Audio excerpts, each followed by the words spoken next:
Hello. तर कृपया सगळ्यांनी इकडं एक 2 मिनिटं लक्ष द्या. ढगाळ आता हे जे दमट उष्ण हवामान आहे तर त्यामध्ये बुरशीचे आजार वाढतात. तर थोडक्यात जे आहे बुरशीबद्दल किंवा फंगल इन्फेक्शन, ज्याला इंग्लिशमध्ये फंगल इन्फेक्शन किंवा क्रॉनिक डर्मॅटोफायटोसिस किंवा टिनिया इन्फेक्शन असं म्हणतात.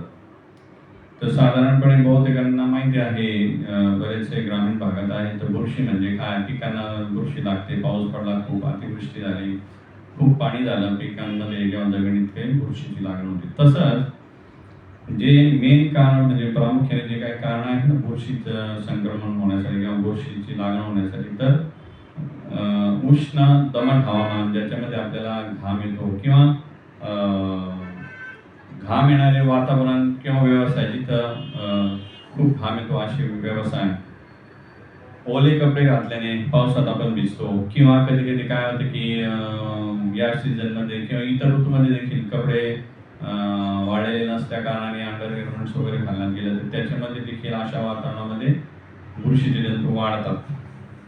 आणि तरुण वर्गामध्ये आजकाल काय फॅशन आहे तर टाईट फिटिंग क्लोथिंग, टाईट कपडे घालणे. टाईट आता तसं बघितलं तर भारतात आपला जे वातावरण आहे टाईट कपडे घालणं त्याला योग्य नाही. पण आता फॅशन, आपण फक्त आता काय झालंय अंध अनुकरण करतोय. Blindly we are following the west, किंवा अंध अनुकरणाने आपण पाश्चात्य देशाप्रमाणे आपला पेहराव होत चाललेला आहे.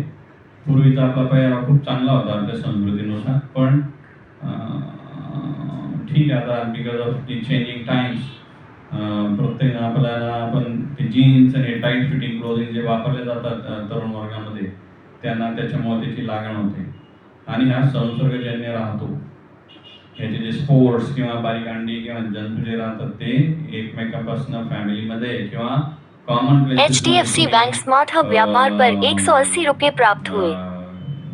हॉस्टेल्स असतील, हॉटेल्स असतील, अशा जागी ते जंतू स्पोर्ट्स आणि ते पडलेलं असतात, त्याची लागण तिथनं होते. तर हे थोडक्यात असे हे कॉमन कारण आहे. बाकीचे कारण काय की ज्यांना घाम येतो कशा कारणाने, तर आपली प्रकृतीमुळं स्थूलपणा, ओबेसिटी, वजन वाढलेले आहेत बरेच लोकांचे, आणि त्या वजनामुळे देखील घाम येतो जास्त आणि त्याच्यामध्ये देखील मग हे बुरशीचं प्रमाण त्या पेशंट्समध्ये वाढत आहे.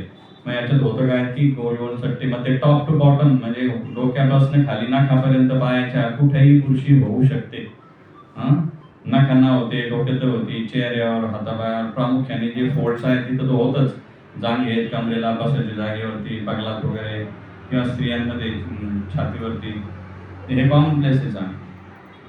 आणि आणखी एक कारण म्हणजे कुठल्याही कारणास्तव प्रतिकार शक्ती आपली कमी झाली की अशा वेळेस बुरशीची किंवा बुरशी जंतू वाढतात आणि त्याच्यामुळे आपल्याला बुरशीची चट्टे उद्भवतात.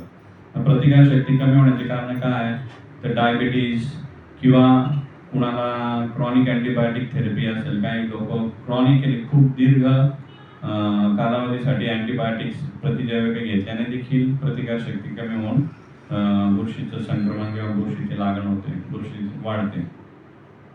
त्याचबरोबर आणखी काही रक्तातले दोष राहतात ज्याने आपले प्रतिकार शक्ती कमी होते. असे बरेच आजार आहेत रक्तामधले की त्याच्यामुळे देखील बुरशीची जंतू वाढून बुरशीचे चट्टे उद्भवतात. आणि आणखी सगळ्यात एक प्रॉब्लेम काय वाढत चाललाय, स्टिरॉइडचा वापर. काय होत आहे की बरेच लोक ओव्हर द काउंटर, काही झालं जा मेडिकलमध्ये डायरेक्ट, आणि मग तिथनं स्टिरॉइडच्या सर्दी खोकला झाला किंवा काहींना दमा असतो, मग ते वर्षानुवर्ष बेटनेसॉल, डेक्सोना, वायसोडोन ह्या गोळ्या खात राहतात किंवा स्टिरॉइड्स खात राहतात. त्याने देखील मग आपली प्रतिकार शक्ती कमी होऊन बुरशीची चट्टे किंवा बुरशीचे फंगल इन्फेक्शन होत आहे.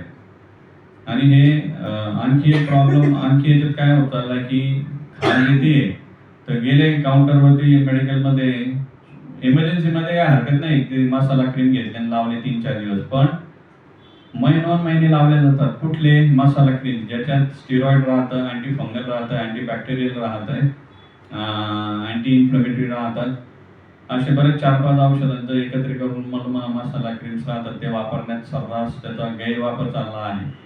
आणि त्याच्यामुळे होतं काय की हे जंतू ते दाबले जातात खालच्या खाली आणि ते दुष्टचक्र चालूच राहतं. माणसानं ते बंद केलं की लगेच वरती येत आहे, मग ते लावतच राहतो. उदाहरणार्थ कुठले मर्म तर पॅन्डम प्लस, डर्मीफाई, फोर्डम, क्लोबेजियम, बेक्लोमिन, झोलेफ, ती लिस्ट क्लॉर्जी, बेटनोवेट सी, बेटनोवेट जीएम हे माझं जे बुरशीच्या बद्दलचं जे पॅम्पलेट आम्ही देतो माहितीपत्रक त्याच्यात सगळं त्याचं विवरण दिलेलं आहे. तर ते मर्म कृपया वापरू नका. ते वापरल्यानंतर जे काही बुरशीचे जंतू तयार होतात ते तुमच्या ट्रीटमेंटला लवकर प्रतिसाद देत नाही आणि अशी जी बुरशी झालेली राहते तिला काही महिने ट्रीटमेंट घेण्याची गरज भासते. तर कृपया करून ते मसाला क्रीम्सचा गैरवापर करू नका.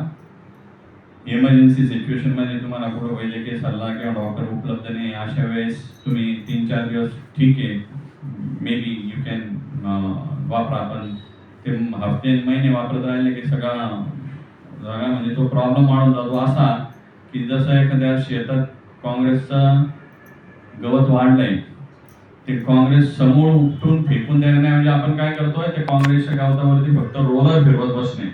म्हणजे असं वाटतं की ते काँग्रेस जवळ गेलंय, दाबलं गेलंय.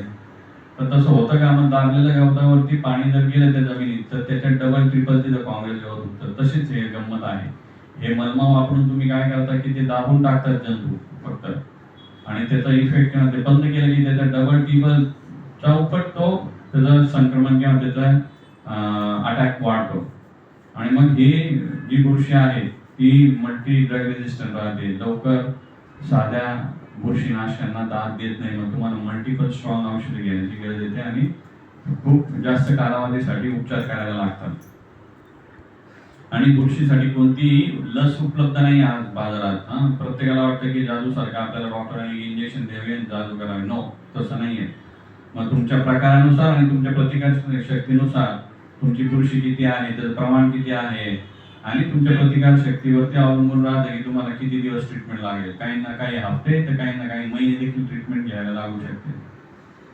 आणखी एक गोष्ट, ज्या पेशंट्सना डायबिटीज, बीपी आहे किंवा इस्केमिक हार्ट डिसीज, अँजिओप्लास्टी झालेले आहे किंवा हृदयाचे जे पेशंट्स आहे हृदयरोगी त्यांना काही बीपीच्या आणि रक्तपातळच्या गोळ्यांमध्ये स्टॅटिन्स असतात म्हणजे कोलेस्ट्रॉल वगैरे नियंत्रण करण्यासाठी.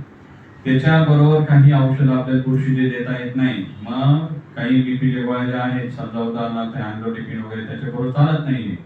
We need to change. आपल्याला ते काही औषधं चेंज करायला लागतात आणि मग हे घ्यायला लागतं. त्याचबरोबर ब्लड टेस्ट करणं गरजेचं राहतं या पेशंट्समध्ये. काहींना ऑलरेडी समजा लिव्हर एन्झाइम्स वाढलेल्या असल्या, काही प्रॉब्लेम असले आणि हे गोळ्या सुरू केल्या तर बाकीचे प्रॉब्लेम होऊ शकतात. त्यासाठी रक्त तपासणी करून दीर्घ कालावधीसाठी प्रॉपर उपचार करणं सुरू ठेवणं महत्वाचं आहे. आणखी सूचना म्हणजे काय की सैल सुती कपडे वापरणे. आपला पेहराव खूप चांगला होता भारतीय संस्कृतीचा, पण ते आता ओके प्रॅक्टिकली आपल्याला नाही शक्य. तरी पण मग काय करू शकतो की आपण जेवढं शक्य होईल तेवढं टाईट कपडे बंद करणे आणि सुती कपडे वापरणे. आणखी सूचना म्हणजे आंतरवस्त्र जे आहेत हे ट्रीटमेंट सुरू असताना त्यानंतर देखील काही दिवस आंतरवस्त्र तुमचे अंडर गार्मेंट्स, अंडरवेअर, बनियन, बाकीचे स्त्रियांमध्ये आंतरवस्त्र त्यांनी ते उकळत्या पाण्यातनं धुणं, कारण की त्याच्यामध्ये त्याचे स्पोर्स असतात लागलेले. दररोज उकळत्या पाण्यातनं धुणे हे खूप महत्वाचं आहे.